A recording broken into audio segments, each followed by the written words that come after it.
తాజా కూరగాయల్ని అందించే రైతు బజార్లు మరో అడుగు ముందుకేశాయి. కూరగాయల కోసం వందలాదిగా తరలివచ్చే వినియోగదారుల సౌకర్యార్థం ఓ కొత్త సదుపాయాన్ని అందుబాటులోకి తెచ్చాయి. నేరుగా వండుకునేందుకు వీలుగా కూరగాయలను శుభ్రంగా తరిగి మరీ వినియోగదారులకు అందిస్తున్నాయి. నిత్యం వంటతో హడావుడి పడే మహిళలకు ఈ ఏర్పాటు వరంగా మారింది.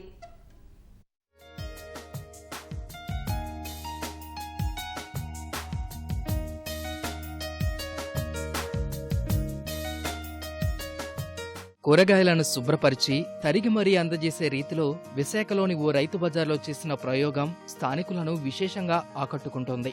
మర్రిపాలెం రైతు బజార్లో కొత్తగా ఏర్పాటు చేసిన తరిగిన కూరగాయల దుకాణానికి స్థానికులు ఎగబడుతున్నారు. సుమారు 10 రకాల కూరగాయలను శుభ్రంగా తరిగి తక్కువ ధరకే ప్యాకెట్లలో లభ్యమవుతున్నాయి.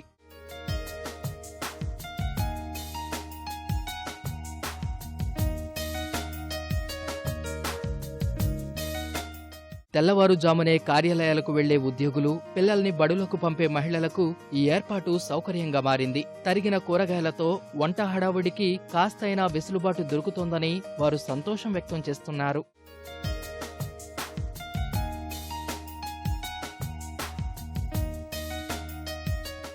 చాలా ఈజీగా ఉన్నాయి. ఇంట్లో పాప వాళ్ళు కాలేజ్కి వెళ్తుంది పాప, మాకు తొందరగా అంటే మాకు వంట చేసుకోవడం చాలా ఈజీగా ఉంటుంది అనమాట. ఇలా కట్ చేసినవి తీసుకోవడం వల్ల 10 రూపీస్ అంటే ప్యాకెట్ బాగుంది కదా, మాకు కొనుక్కోవడం ఒక ఇది, మళ్ళీ కట్ చేసి పెట్టుకోవడం అంటే ఒక ఇది కదా. ఇది బాగుంది, కట్ చేసి ఇలా ఇవ్వడం వల్ల మాకు 10 రూపీస్ అయినా చాలా బాగుంది. ఈజీగా ఉన్నాయి కట్ చేసిన కూరగాయలు, చాలా హ్యాపీగా ఉంది.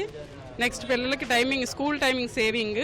మేము కూడా జాబ్ చేస్తున్నాం, మాకు కూడా కట్ చేసుకోవడం చాలా కష్టంగా ఉంటుందని కట్ చేసిన కూరగాయలు చాలా ఫ్రెష్గా ఉన్నాయి, తీసుకుంటున్నాం. ఇప్పుడు ఎంప్లాయీస్ ఉన్నారనుకోండి, వాళ్ళంతా అడావిడికి వెళ్ళిపోతాం. ఏం కూర అంటే పప్పు ఉండేవారు. అలాంటి పప్పు లేకుండా ఇప్పుడు కటింగ్ కూరగాయలు ఎప్పుడైతే దొరికినాయో ఇవన్నీ ఫ్రెష్గా తీసుకెళ్తాం. ఫ్రెష్గా వండుతుంటే మమ్మీ చాలా బాగున్నాయి, ఎక్కడ తెచ్చారంటే మన మర్రిపాలెంలో రైతు బజార్లో పెట్టారు, ఇది చాలా బాగున్నాయని ఆ ఇంట్లో వాళ్ళు కూడా చాలా మరీ ఉత్సాహంతో ఇంకా తీసుకురాని రోజు చాలా సంతోషపడుతున్నారు. కూరగాయలు తరిగేటప్పుడు అశుభ్రతకు తావు లేకుండా ఇంటి వాతావరణం తరహాలోనే పరిశుభ్రత పాటిస్తున్నారు. రైతు బజారు అధికారుల ఆలోచనతో తమకు చక్కని ఉపాధి దొరికిందని దుకాణదారులు చెబుతున్నారు. గోపాలపట్నం మేడం, మేము 5:30 కల్లా వచ్చి ఇవన్నీ కడిగేసి క్లీన్ చేస్తాము. చాలా వరకు ఇది సేల్ అవుతుంది మేడం. తర్వాత సండే అయితే మేము అందించలేము, ఇంకా ఎక్కువగా సేల్ అవుతాయి. మరి మా ఇంటి పోషణ విషయంలో అయితే పర్లేదు, బాగానే జరుగుతుంది సార్. మా సార్స్ అందరూ ఈ యొక్క మమ్మల్ని ఎంతగానో ఆదుకొని ఈ యొక్క పని మాకు అప్పగించారండి. మేము మంచిగా చేస్తున్నామండి. కస్టమర్లు కూడా మంచిగా తీసుకుంటున్నారు సార్, అంతా బాగుంది, 10 రూపాయల ప్యాకెట్ కదా అని అనేసి చాలా ఆనందంగా తీసుకుంటున్నారు. ఇంతవరకు అయితే ఇలాంటిది ఏది లేదండి. మరి ఈ మధ్య మేము స్టార్ట్ చేసాము, అందరూ మంచిగా కొంటున్నారండి. తర్వాత ఉద్యోగస్తులకి, చదువుకున్న పిల్లలు, బ్యాచిలర్లకి అందరికీ బాగానే యూజ్ అవుతుంది సార్, మంచిగానే తీసుకుంటున్నారు.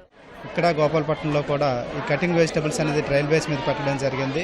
స్టార్టింగ్లో కొంచెం ఇది సక్సెస్ అవుతుందా లేదా అని చెప్పేసి కొంత మాకు అనుమానం ఉన్నప్పటికీ కూడా తర్వాత కాలక్రమేణా అదేంటంటే ప్రజల నుంచి బాగా వినియోగదారుల నుంచి ఆదరణ అనేది పొందడం జరిగింది. స్టార్టింగ్ 2 కేజీలు, 1/2 కేజీ, 2.5 కేజీలు ఒక్కొక్క కూరగాయ అమ్మిన వాళ్ళు ఈరోజు ఒక్కో రకం వెజిటబుల్ వచ్చేసరికి కట్ చేసిన వాళ్ళ 6 నుంచి 7 కేజీల వరకు విక్రయాలు అనేవి జరుగుతున్నాయి. అది రోజు రోజుకి పెరుగుతుంది. మొదట్లో ఉన్నతాధికారుల సలహాతో ప్రారంభించిన తరిగిన కూరగాయల దుకాణం విజయవంతం కావడంపై పలు సందేహాలు ఉండేవి.